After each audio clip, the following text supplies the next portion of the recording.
Memories की बात है तो एक एक्टर की मेमोरीज हमारे दिल में हमेशा रहती है और वो थे इरफान खान। डेथ हो गई थी उनकी 2020 में और उनका बर्थडे था लास्ट वीक।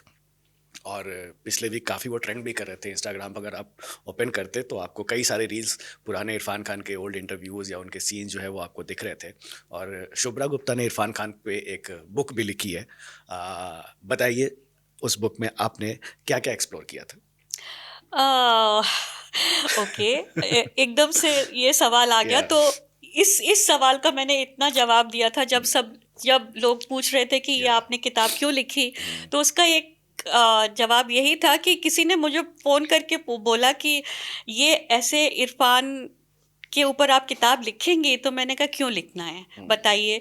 क्योंकि उसके ऊपर उसी 2-3 महीने पहले ये किताब आई थी जो एक अच्छा। Like a traditional conventional biography कह लीजिए।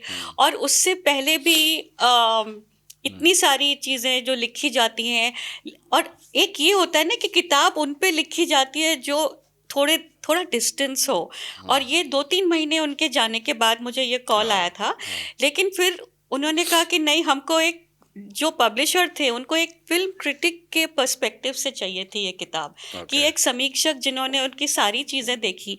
मैंने उनको टेलीविजन में आते हुए देखा, उसके बाद फिल्में देखी उनकी हाँ। सारी। तो उनको ये चाहिए था कि what did that man stand for. या मतलब ये था कि वो एक एक्टर थे। ये एक्टिंग की तो उनकी बेमिसाल थी, है ना। हाँ। लेकिन वो जिस तरह से आए फिल्मों में, या he was already in his mid 30s। हाँ। जब तक कि उन्होंने बहुत स्ट्रगल काफी किया, लेट उनको ड्यू मिला। जो अभी हम इनको लोग ड्यू फ्रीडम ऑफ मिला। मिडनाइट में बात कर रहे थे ना, हाँ। आरिफ जकारिया वगैरह, इन लोग को बहुत लेट से इन लोग को तो रिकॉग्निशन मिला। इरफान का वही यही इरफान के था साथ कि भी था। नेशनल स्कूल ऑफ ड्रामा से निकले उन्होंने, टेलीविजन किया, वो बॉम्बे में आए। उन्होंने गोविंद निहलानी की एक आध फिल्म करी लेकिन हाँ। चली नहीं। कमला की मौत, हाँ, दो एक चार डॉक्टर फिल्में की करी, मौत। फिर वो इस मुकाम पे पहुंच गए थे। उन्होंने कहा था कि अब मैं जा रहा हूँ इधर से, मुझे हाँ। पिक्चरों की तरफ जाना ही नहीं है। हाँ। तो ये फिर 2001 में आई थी वॉरियर। हाँ। और उसके बाद, और वो जो जो फिल्म थी, क्योंकि हाँ। वो फिल्म ब्रिटिश फिल्म थी तो वो इंडिया में इतनी चली नहीं। वो सिर्फ एक आध या फिल्म फेस्टिवल, जैसे मैंने पिछली बार भी बोला था, फिल्म फेस्टिवल में चल के ये वो रुक, बस उसकी जर्नी उतनी थी। हाँ। लेकिन अगले ही साल तिग्मांशु धुलिया धुलिया की ने फिल्म उन्हें थी हासिल बनाया। हासिल। और हाँ, फिर उसके रणविजय बाद सिंह। उसके एग्जैक्टली या और उसके बाद विशाल भारद्वाज की मकबूल। उसके हाँ। बाद तो there was no looking back और ना, मुझे फिर याद तो। है तिग्मांशु धुलिया का एक इंटरव्यू देख रहा था और जो कॉन्फिडेंस होता है ना बंदे में, वो कहे कि गब्बर सिंह के बाद अगर कोई विलन को याद रखेगा ना तो रणविजय सिंह को याद रखेगा। और मतलब ठीक है, वो गब्बर सिंह इतने पॉपुलर नहीं है लेकिन रणविजय सिंह इज और समथिंग। मुझे तो वो मतलब विलेन तो लगे ही नहीं थे उस फिल्म में ना। वो जिस तरह से या बोलते हैं ना कि ये हाय बाय करने वाले कहे अपने लौंडो को लौंडों को इनको गेयर बोलो। में डालो। कि मतलब उसमें जो, और उसमें तिग्मांशु का तो या मैंने, हाँ, एक चीज मैंने करी थी उस फिल्म, उस किताब के लिए। क्योंकि वो, it's not about his cinema पर से, मतलब या हर एक पिक्चर के बारे में क्या मैं, मेरा वो है, क्योंकि वो तो मैं रिव्यूज में लिख ही चुकी थी। तो मैंने ये किताब जो लिखी है, it's like a series of conversations with the people who were with closest to him. कि उसकी अपनी फैमिली, शुतुपा, और उसकी जो फर्स्ट प्रोड्यूसर शैलजा केजरीवाल से लेकर जितनी भी एक्टर्स थे और प्रोड्यूसर्स थे और डायरेक्टर्स थे, उनसे सबसे बात करी। हाँ। 40-45 लोग थे करीब हाँ। जिनसे मैंने बात करी, और इरफान के बारे में। हाँ। और तो वो किताब जो है वो उनके बारे में तो है ही, लेकिन it's also a look back at the industry and how it changed.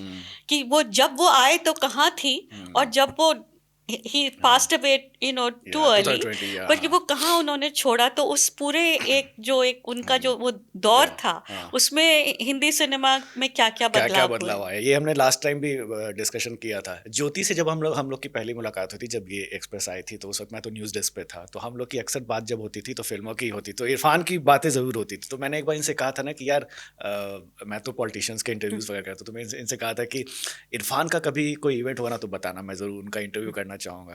तो बहुत दिन के बाद क्या हुआ कि एक फिल्म आ रही थी उनकी, मर्दानी। तो उस वक्त इन्होंने मुझे कॉल किया कि अरे तुम जाओगे क्या? मैंने कहा बिल्कुल जाऊंगा। अच्छा, उनके साथ क्या है, इरफान के साथ मेरा क्या हुआ ना कि जब मैं कॉलेज में था तो मैं थिएटर वगैरह थोड़ा मिमिक्री वगैरह करता था, तो मैं इरफान की मिमिक्री बड़ा करता था। तो एक बार एक रेडियो चैनल से मुझे कॉल आया था कि हम एक ऐड शूट कर रहे हैं और इरफान की वॉइस चाहिए हमें, तो आप थोड़ा प्लीज क्रिएट कर लोगे? तो मैंने कहा ठीक है, उस वक्त कॉलेज में थे, चले गए कर दें। और वो मैंने ऐड क्रिएट किया।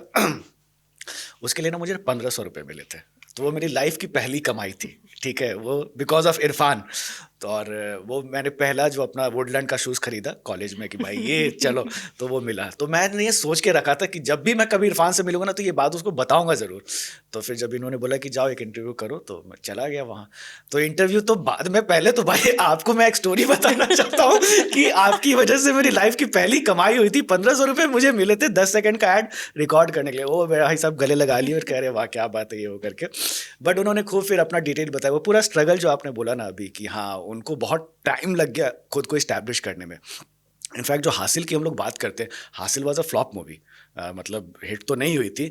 उसका बज़ कब क्रिएट हुआ ना, जब फिल्म फेयर अवार्ड में पता चला कि एक एक्टर है उसको बेस्ट विलन का अवार्ड मिला है, इरफान खान कौन है। और तब जब देखा, तब हमने भी देखा जाकर कि अच्छा ये कौन सी मूवी है, क्योंकि जिम्मी शेरगिल का तो कोई खास मार्केट नहीं था। फिर वो देखे और उसके बाद पहली बार लगा कि भाई ये जो हम लोग करण जौहर की फिल्मों में जो कॉलेजेस देखते हैं वो कितना डिफरेंट है, जो रियल कॉलेजेस जो होते हैं। इलाहाबाद यूनिवर्सिटी में आइए तब आपको पता चलेगा। बट उसको क्या शानदार जिया है उस बंदे ने उस मूवी में। दिग्मांशु ने कहा है ना उस इंटरव्यू में, जो उस किताब में भी है, कि उस इरफान को ले गए थे इलाहाबाद। हाँ। उस टाइम इलाहाबाद, अब प्रयागराज, इलाहाबाद लेके उनको छोड़ दिया वहां पर कि आप वहां पर रहिए और वहां का जो जितना भी जो जो रहन सहन है, जिस तरह की भाषा है, जिस तरह का लहजा, आप सब उसको सीखिए। पी जाओ। हाँ। तो वो विद इन थोड़े ही दिन में ही वाज रेडी कर लिया था। या पूरा एक्सेंट भी जो पकड़ा ना वो इलाहाबाद वाले बिल्कुल स्टाइल सही, में। हाँ, जो क्या हुआ? कुछ एक्टर्स ना एक्टर्स नहीं रहते, वो इमोशन बन जाते हैं। Irfan is one of those very few people who manage to achieve that. आप किसी से भी बात करेंगे, शाहरुख खान की उनके पास एक कहानी जरूर होगी कि कैसे उनके जीवन में, चाहे उन्होंने फिल्म में देखा या कुछ भी देखा, उनका इम्पैक्ट कैसे। ऐसे ही इरफान, इतने सालों से मैं जितने लोगों से मिली हूँ, एंड मैं सिर्फ जर्नलिस्ट की बात नहीं करी, एंटरटेनमेंट, हर किसी के पास एक इरफान की कहानी होती है, चाहे वो पीकू देख के आई हो, चाहे वो हासिल देख के आई हो, चाहे रियल लाइफ में उनसे मिल के आई हो। और जब आप उनकी इंटरव्यू लेने भी जाते थे, इतनी इंसानियत, इतनी ह्यूमैनिटी थी उनमें। इतनी आज तक वो बातें हैं जो आप रोज देखें तो उनके वीडियोस वायरल हो रहे हैं, बिकॉज जो बातें वो करते थे। और परफॉर्मेंसेस तो क्या ही कहना। आई स्टिल रिमेम्बर उनके जाने से शायद 1-2 दिन पहले पता चल गया था वो काफी सीरियस हैं। और इनफैक्ट उनकी डेथ से 1 दिन पहले ऋषि कपूर की डेथ हुई थी, या इरफान की, मैं भूल रही हूँ इस टाइम। और जब पहले इरफान गए थे, फिर नेक्स्ट डे ऋषि कपूर के, नेक्स्ट डे ही ऋषि कपूर की डेथ हुई थी। और हम लोग इतने हार्ट ब्रोकन थे। हम हर कोई, जब न्यूज़ आई थी, मतलब उस टाइम कोविड चल रहा था, हम सब घर पे काम कर रहे थे, और उसके बाद हम सब ने एक टीम कॉल की थी, बिकॉज हमें लगा था कि ये शेयर करना ज़रूरी है। और उनकी परफॉर्मेंसेस तो खैर क्या ही कहना, शायद चाहे इंडिया में चाहे इंटरनेशनली आप कुछ भी उठा लीजिए, इवन स्पाइडरमैन, जो स्पाइडरमैन उन्हें खुद इतनी नापसंद थी, वहां पे भी देख के हमें मजा आया था। नहीं ये बात तो है, वो किसी भी, मतलब उनकी जो खराब मूवीज भी है ना, उसमें भी बस आप वो ना होता है कि स्क्रीन पे ये बंदा आ जाए ना कुछ कमाल कर ही देगा। उनकी बहुत सारी ऐसी मूवी, जैसे थैंक यू टाइप की कोई एक मूवी थी, उस अक्षय खन्ना कुमार है, संडे देखिए, संडे है। अब संडे वनडे मूवी जो मतलब लोगों को याद भी नहीं होगा, लेकिन इरफान का वो कैरेक्टर जो है, एक टैक्सी में इरफान और अरशद वारसी बैठे हैं और कभी वो रावण बने हुए, कभी लॉयर बने हुए। कितनी मजेदार है वो फिल्म, क्योंकि Irfan brings so much value to it. I mean, I am not talking about his greats, I am not talking about Paan Singh Tomar, I am not talking about Hasil, I'm not talking about so many of his films, but Metro in Dino. He's sitting on the horse and Konkana comes up to him and he says, पर blouse तो उसके size के बन गए। उसमें एक कोंकणा के साथ एक सीन है जो बीच पर है, वो मुझे ऐसा लगता है कि कोई और एक्टर कर ही नहीं पाएगा। ना कि उसने तुमने मुझे रिजेक्ट क्यों किया, तुम गलत जगह देख रहे थे। हाँ, गलत। That scene, I'm telling you, and no one else, I don't think, would have been able to do that with the kind of grace. He knows where his eyes are. She knows where his eyes are, and yet you can see it without flinching. But and there's no cringe. You don't cringe. The characters are cringing because it's that, लेकिन उन्होंने जिस तरह से किया है, वो it's an amazing उन्होंने scene. एक स्टोरी अपना सुनाया था एक इंटरव्यू में, उसमें बताया कि जब मैं टीवी करने लगा था तो चंद्रकांता जब कर रहा था तो पैसे तो इन लोग को बड़े कम मिलते थे ना, ये बेचारे थिएटर वाले एक्टर्स, इनको दूरदर्शन पे सीरियल मिल जाए वही बहुत है। तो इनका जो कैरेक्टर था बद्रीनाथ का, तो बद्रीनाथ इन्होंने किया कुछ दिन, और क्या हुआ कि जब ये पेमेंट मांगने गए तो इनको थोड़ा इंसल्ट कर दिया कि अरे क्या है तुम धर्मेंद्र है क्या कि इतना पैसा मांग रहा है ये वो करके। फिर उस कैरेक्टर को शायद मार दिया गया था, तो वो कैरेक्टर मर गया। उसके बाद क्या हुआ कि ऑडियंस की तरफ से डिमांड आने लगा कि भाई इस कैरेक्टर को वापस लाओ। तो पहले तो हो भी जाता था ना, कैरेक्टर को जिंदा कर देते थे तो इन्होंने सीरियल छोड़ दिया, चले गए। फिर कुछ दिन के बाद ऑडियंस के डिमांड पे कि भाई उस एक्टर को वापस लेकर के आओ, तो फिर उन्होंने नया क्रिएट किया सोमनाथ बद्रीनाथ का भाई सोमनाथ नहीं तो ये तो सोमनाथ जब क्रिएट किया तो प्रोड्यूसर इनके पास गए कि भाई वो आ जाओ, और तो इसने बोला पैसा कितना दोगे, तो उसने बताया कि वही जो मिलता था। बोलता भाग जाए यहाँ से शुतोपा उनकी जो वाइफ, जैसे मेरी जब बात हो रही थी तो उन्होंने कहा था कि ये जो चंद्रकांता की बात घर पर नहीं करते थे, कहते मैं आ गया हूँ घर, अब ये बात नहीं होगी ये वाली। लेकिन उन्होंने जो टेलीविजन किया ना, जैसे बनेगी अपनी बात, जो शुतोपा ने खुद लिखा भी था, she was a script writer on it. हाँ, तो जो वो 2-3 जो जी टीवी जब पहले पहले आया था ना 93 में, जो 2-3 जो उनके जो फिक्शन सीरीज थे इतने अच्छे थे, और उनमें से एक में बनेगी अपनी बात में इरफान पहली बार ही plays a father of a young man, और ऋतुराज के पिता बनते हैं ना। तो उसमें जो है उन्होंने जो किया है, he played a man much older than him and he used to say कि मैंने शुरुआत यहाँ से की है, देखना मैं बहुत सारे ऐसे रोल्स करूँगा जहाँ पे I'll be older than myself। बहुत सारा it came true, क्योंकि बहुत बार ऐसा हुआ है कि he was grayer than he actually was, but because he was such a good actor, तो वो तो बिल्कुल वो और उनका जो किरदार था, तो ऐसा लगता नहीं था कि उसमें कोई भी देयर इज नो गैप, दोनों एक ही हो जाते स्टार्टिंग से। इनफैक्ट जैसे ये इनको फिल्म में जैसे हासिल से तो खैर रिकॉग्निशन मिला, लेकिन हासिल के ही ऑलमोस्ट सिमिलर एक और कैरेक्टर इन्होंने किया था, घात एक मूवी आई थी मनोज वाजपेयी के साथ, उसमें ये विलन बने थे और मामू उनका नाम था, और मतलब हासिल जैसा ही वो ऑलमोस्ट था। और एक और फिल्म आई थी कसूर, जिसमें ये वकील बने थे। दोनों में परफॉर्मेंस बहुत अच्छा था, लेकिन वही ना कि वो पॉपुलैरिटी मिल ही नहीं रही थी। तो ये भी थोड़ा सा एकदम त्रस्त हो गए थे कि यार ये इतना तो मैं मेहनत कर रहा हूँ और पॉपुलैरिटी रिकॉग्निशन ही नहीं मिल रही है। तब जाके जब हासिल मिली उसके बाद तो फिर there was no looking back. भाई क्या ही न्यूयॉर्क और कौन कौन से। पान सिंह तोमर की बात जरूर करनी चाहिए हमें, क्योंकि आई थिंक उनको फिल्म फेयर अवार्ड पहला as a best actor I think उसी के लिए मिला था शायद, पान सिंह तोमर के लिए। बर्फी के साथ शेयर किया था उन्होंने, रणबीर कपूर को और इनको एक साथ मिला था। बट पान सिंह तोमर का आपका रिव्यू भी मुझे याद है, आपका रिव्यू पढ़ के मैं देखने बहुत अच्छी फिल्म थी। और मुझे याद है कि उस वाले शो में मैं फर्स्ट शो गई थी, उसमें मैं अकेली थी। और मेरे ये तो खैर बहुत मामूली सी बात है, क्योंकि बहुत सारे फ्राइडेज ऐसे होते हैं जो फर्स्ट शो में मैं अकेली होती हूँ, लेकिन उसमें मुझे लगा कि एक इतनी अच्छी फिल्म थी। और उसके बारे में काफ़ी यूटीवी में काफ़ी 2-3 साल से डिले चल रहा था कि क्या था, म्यूजिक में डिले था कि किस तरह से वो फिल्म बन के आएगी। लगा नहीं था कि इतनी अच्छी फिल्म होगी। और वो आई थिंक उनकी अगर फिल्मोग्राफी देखी जाए तो पान सिंह तोमर तो उनकी टॉप 5 में तो आई जाती मेरी तो, मतलब इतना बढ़िया उन्होंने जो परफॉर्मेंस दिया है उसमें, इट्स फैबुलस। और it was also the last Hindi film जिसमें डाकुओं पर बेस है। बागी सिर्फ डकैत मिलते हैं पार्लियामेंट में एग्जैक्टली क्या लाइन है। हाँ वो तो खैर है ही। बट एनीवे आप बताइए कुछ और इरफान की मेमोरीज के बारे में। इरफान की मेमोरीज, इनफैक्ट यहाँ आने से पहले मैं कुछ लोगों से बात कर रही थी, तो मैंने बोला कि आपकी फेवरेट इरफान फिल्म कैसी है, कौन सी होगी। तो सबका जवाब था एक नहीं, कम से कम 10 की लिस्ट बनानी पड़ेगी। तो एक से तो काम नहीं चलेगा। मुझे उनकी हिंदी मीडियम, मुझे उनकी नेम से गए थे हिंदी मीडियम, आपको याद होगा? हम प्रेस शो पे गए थे, डिलाइट में, उसी डिलाइट की जिसमें हम लोगों ने लास्ट टाइम बातें की थी, डिलाइट में हम लोग देखने गए थे। एक ये थी कि उनकी जो फिल्म थी पीकू, पीकू जो फिल्म जो सुजीत सरकार ने जो फिल्म बनाई, और जो उन्होंने उसमें इरफान का जो रोल है वो it's such an interesting role, क्योंकि अमिताभ बच्चन, दीपिका पादुकोण और इरफान, कोई भी नहीं कह सकता कि इसमें से कि हीरो हीरोइन कौन है, क्योंकि the whole film is a hero.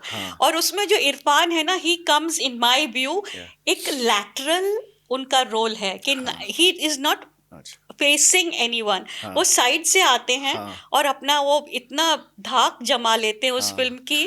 और उसमें तो एक उस वो मूवी है ना के elements। कि शादी करोगे मुझसे, मेरा दिमाग खराब है खराब हो क्या? गया। माथा खराब है, कुछ हाँ, ऐसे कुछ बोलते या हैं। माथा the way he, that timing, जिस तरह से उन्होंने वो डिलीवर किया है लाइन, आई थिंक उसमें कोई मुझे बता रहा था, उनकी एजेंट या जो भी, आई थिंक सेक्रेटरी, कि उस फिल्म के बाद जो कॉलेज स्टूडेंट्स में जो उनका क्रेज था, he wanted that craze 10 years back, लेकिन उन्होंने पीकू से उसको मिला, जिस तरह की जो पॉपुलैरिटी जो उनको चाहिए थी। उसके अर्बन बाद तो क्राउड भी हिंदी, ज्यादा पसंद करने लगा उसके बाद तो जब वो फिर वो 100 crores वाला जो आया है, Which one? तो उसकी फिल्म थी ना Hindi, English medium। English medium, English medium और last movie that was his first film that actually got him into that 100 crore bracket।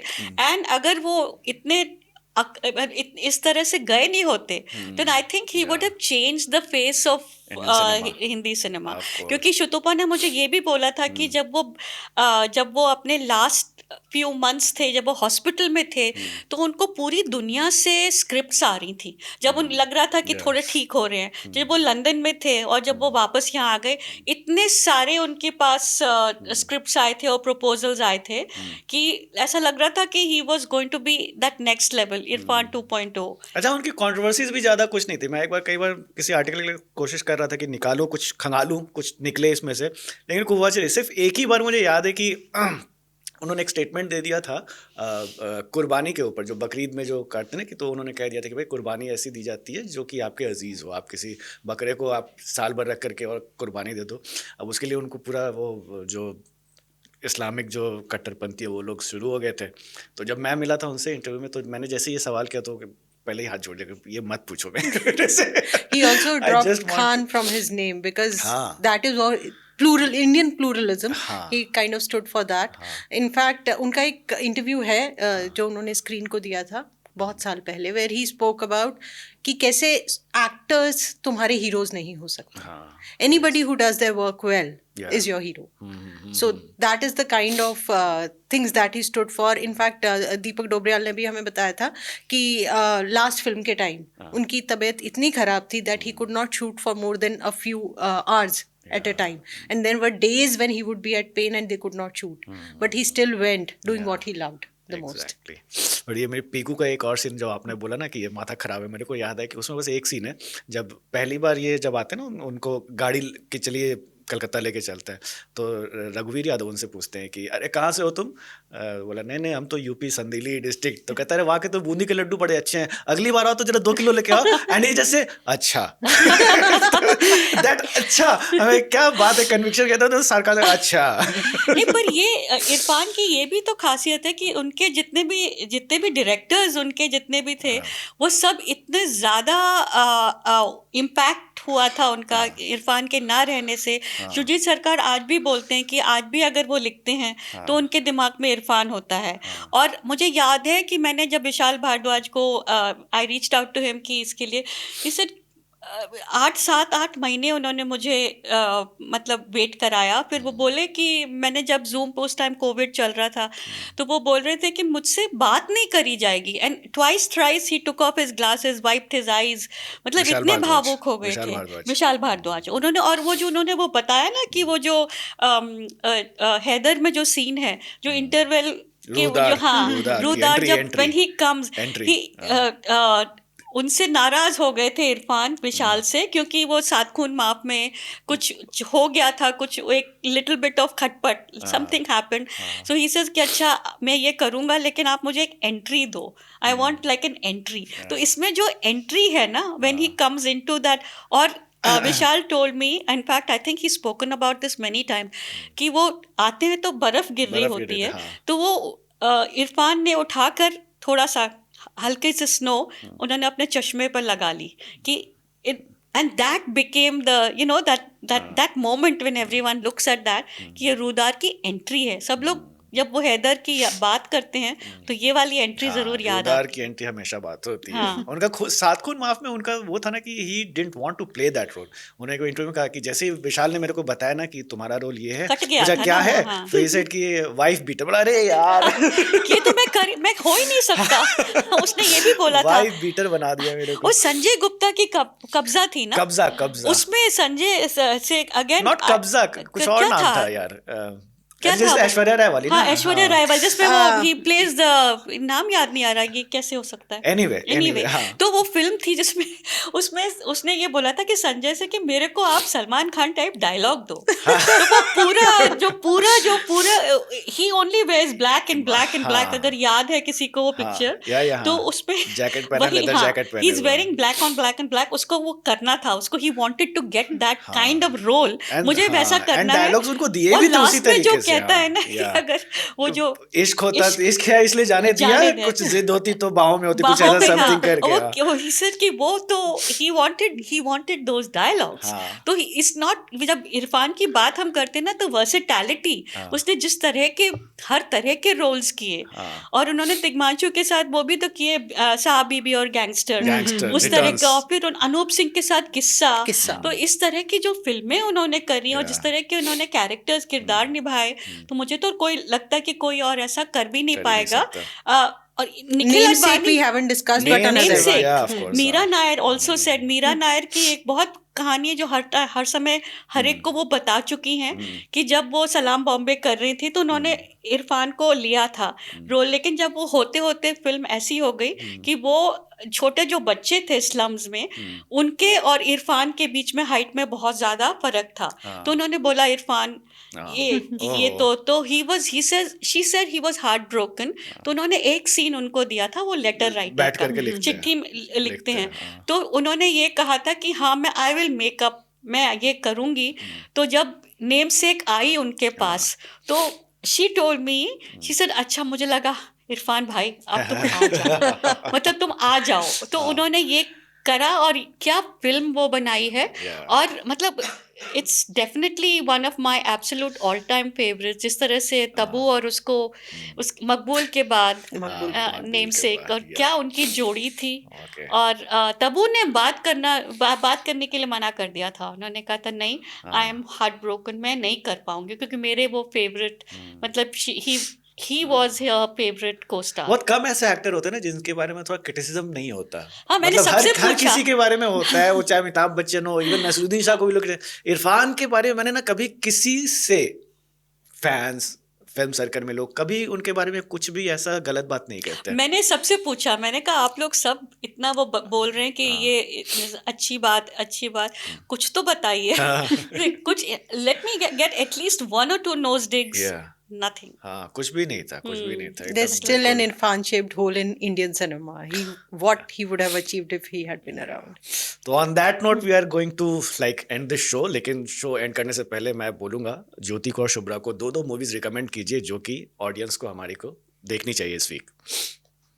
Irfan की बता दीजिए। इरफान की आई विल बी सरप्राइज्ड अगर लोगों ने नहीं देखी है, बट नेमसेक डेफिनेटली, एंड किस्सा, which is one of the films जो बहुत लोगों ने नहीं देखी होगी, and you should definitely watch। हाँ, मुझे भी लगता है कि किस्सा is also one of my favorites। Same नहीं हो सकता, आप दो और बताइए। ये कोई बात हुई, मैंने पहले बोला था किस्सा के बारे में, लेकिन मुझे लगता है हासिल डेफिनेटली, हासिल, मकबूल, दोनों ये फिल्में जो हैं, मुझे लगता है शुरू की फिल्में थी उनकी, और जो इम्पैक्ट उन्होंने छोड़ा है इन दोनों कैरेक्टर्स के थ्रू, तो ये तो मतलब आज तक लोग कहते हैं कि हाँ वो इरफान कैसे थे। और you were talking about Irfan shaped hole, मुझे तो ऐसा लगता है कि इरफान के ना होने से जितना हिंदी फिल्म इंडस्ट्री को जितना अभाव है, वो अभी तक किसी ने पूरा नहीं किया है। उनके होने से बहुत सारे एक्टर्स थे जो इंडस्ट्री में आए, क्योंकि एक मैंने जैसे पहले बोला था ना कि Irfan walk because Om Puri and Naseer were there, and all of these people जो उसके बाद आए हैं, आपके आयुष्मान खुराना, राजकुमार राव, जयदीप अहलावत, वो लोग दे रैन बिकॉज इरफान केम। तो इसीलिए, लेकिन एक इरफान का जो एक वो था लेवल, वो अभी तक किसी ने मैच नहीं कर पाया, मैच कोई नहीं भी। कर पाए। चलिए, मेरे तरफ से एक सजेशन, पान सिंह तोमर और पुरानी मूवी में कमला की मौत और एक डॉक्टर की मौत, इरफान की ये स्टार्टिंग के दिनों की मूवी थी। सो चलिए, इसी के साथ एंड करते हैं आज के इस एपिसोड को। अगले वीक फिर आएंगे नए टॉपिक्स पे डिस्कशन करने के लिए। Thanks for watching.